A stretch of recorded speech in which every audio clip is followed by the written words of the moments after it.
FitIntent Nation, it is day 36, 1 day past the middle point of the challenge, and tomorrow is Sunday, and so it's a reminder to you to send in your feedback to me tomorrow. That is tomorrow night. Send me in your feedback, and yes, it may have bearing on your numbers. I am catching up to all your feedbacks at this point. If there's anything I haven't answered, then please, you can send it in again with your feedback, or just send me a private message in Slack, or even just mention it in class, okay?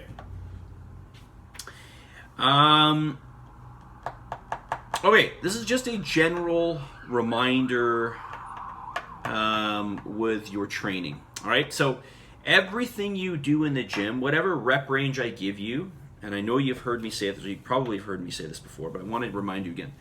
Everything you do in the gym, you do as heavy as you can within the context of proper form, right? So that's maintaining the proper form mechanics, proper cadence, all right? So speed of the rep, full range of motion, and of course, control of the weight.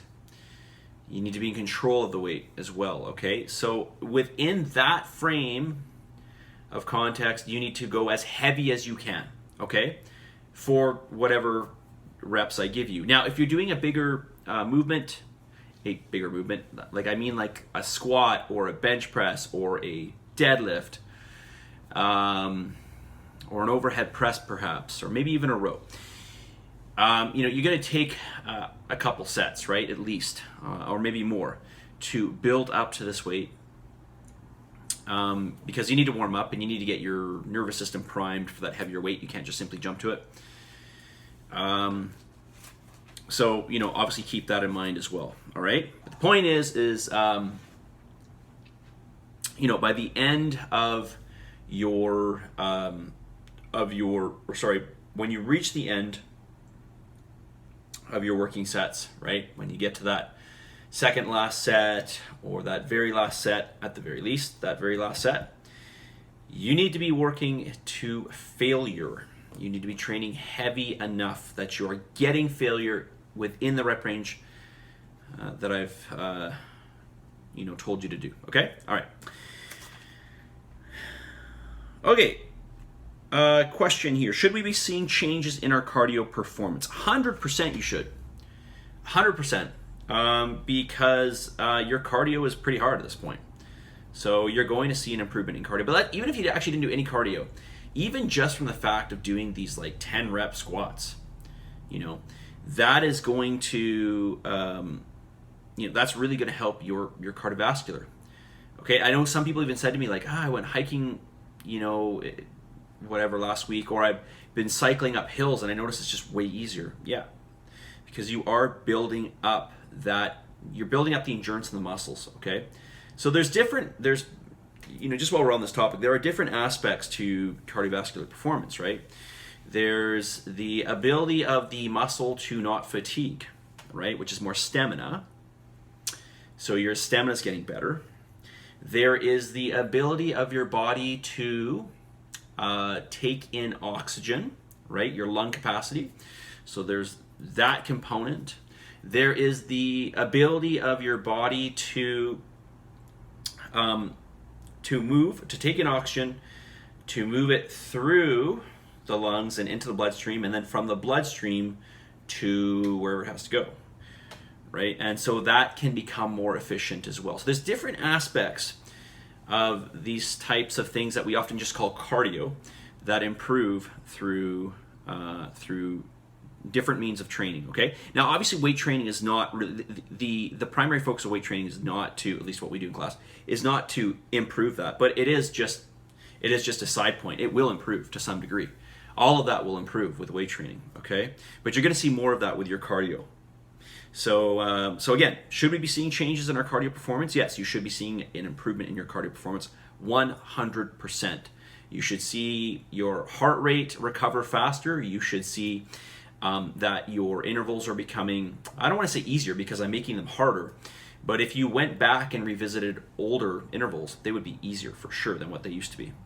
Okay, and you'll probably notice that your legs don't get as fatigued so easily.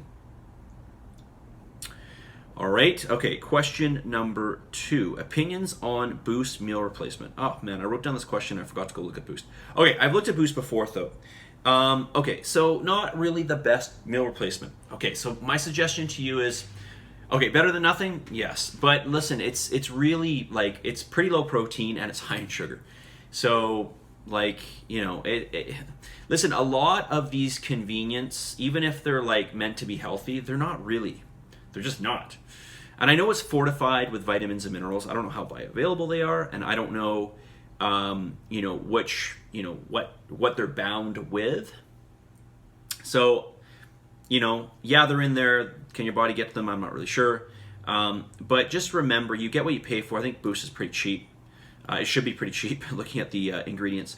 I would seriously just recommend getting a good quality protein powder and then blending in real food to it. Blending in fruits, blending in vegetables if you want, putting in things like yogurt, you know, nut butters, this type of thing. Use some of these really high quality whole foods in your shakes, and avoid things like Boost is really not that great. Okay, are there some other better drinks out there that are pre-made? Yes, there are. I gotta look into it though. Okay, so maybe I'll come back. Maybe I should revisit this question. But just on the topic of Boost, no. 100% no. Okay, this question, how much am I gonna say on this? Because I could say a lot, but I don't really need to say a lot. Okay, here's a question. How to track fat between scans. Okay, listen, like between your scans is such a short period of time, okay? Like there's a reason why I don't give you guys more scans, because I could. It doesn't really cost me much other than my time. But it really doesn't serve any purpose. The scans in them of themselves, whether they're the scans that I do or whether you go downtown and see Peter like we used to send people to get a DEXA scan done, or whether you do whatever. This is, by the way, what I use bioelectrical impedance, which is whatever, just one way that it can estimate your body fat. There are all these different ways, right? There's, like I just mentioned, there's Peter downtown, he uses DEXA, which is X-ray technology. You could do like underwater static weighing if you were at like a university or something. You need like a huge float tank or whatever. There's all different kinds. There's skin calipers. There's different kinds of ways to measure your body fat, and they're all just estimations, and they all use like some sort of mathematical formula. And a lot of these measurements too take into consideration a set of data as well, okay? It's just estimates. So there's going to be variance in day-to-day scans. So, I mean, to do a scan every week or something is really pointless. Like, you know, I've done a scan every day just to see how much I vary, because I'm just curious to see, like, what happens if I scan after a meal, what happens if I scan, you know, just morning to morning, even under the same conditions, how much do I change? And, you know, this will vary from day to day. So, you know, there's really no point in doing a scan every week or something like that. Just trust the process and keep going with it, all right?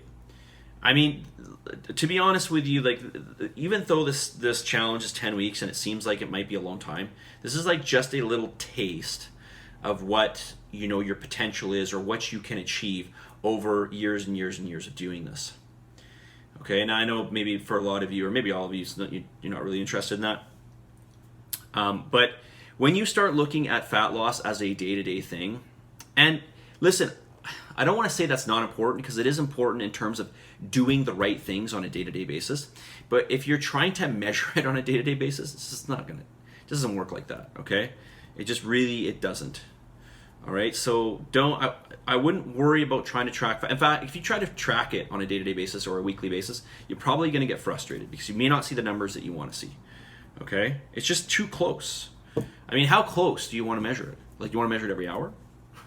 Okay, listen. I mean, I might be sounding a bit facetious here, but like, if you actually truly want to know your body fat, exactly where you stand, you know, you really want to dissect yourself. Okay. So like, just get somebody to murder you. Well, once you're dead, I guess you're not going to know what your body fat is. But, you know, if you really want to know, you would just, you know, basically end your life, okay, and then get some people to dissect you and then figure out exactly where you are. Okay, but obviously we're not going to do that. So it's all just an estimate. There is variance in the estimates. We need to let some time go by. Okay, we need a big enough change. We need a big enough change to see the change. Okay, hopefully that makes sense. Okay, 10 minutes, and I'm rambling. So let's get to the message of the day. And the message of the day is, as we round out, I guess we're over the week of quitting. You cannot lose in trying. You can't. You won't lose in trying. You will never lose in trying. Remember that. The only time you will lose for sure is if you quit trying. Those who try and continue to try, inevitably at some point in the future, they encounter success. How much success? I don't know, but they get some, okay? And usually the longer they go, the more they get, okay? So you cannot lose in trying. Keep trying. Do not give up. You've got to keep going and doing your best every day. Every single day adds up. You can't expect to make a lot of progress in one day, but you can expect to make a little bit. And then all those days add up, right? So if you have some off days and you have some good days, it can get really frustrating because you can see how you can step forward and then step back and then step forward and step back, and then you just stay stagnant, right? So it's all about putting in that work and trying every single day. You got to try every single day, right? Put a little bit away every single day, and then you're going to say hooray at the end because you're going to be happy that you did really well, okay? That's all I'm going to say. Positive vibes. No. I never start with positive vibes. Positive energy. Positive vibes. Give some gratitude. I'll say that. And then I'll say believe in yourself, right? For the love of God, believe in yourself. And I'll talk to you guys tomorrow. This video is late today, so I got to get it uploaded and in your head. So I'm going to do that right now, okay? I'll talk to you guys all very soon. Have a wonderful weekend. See ya.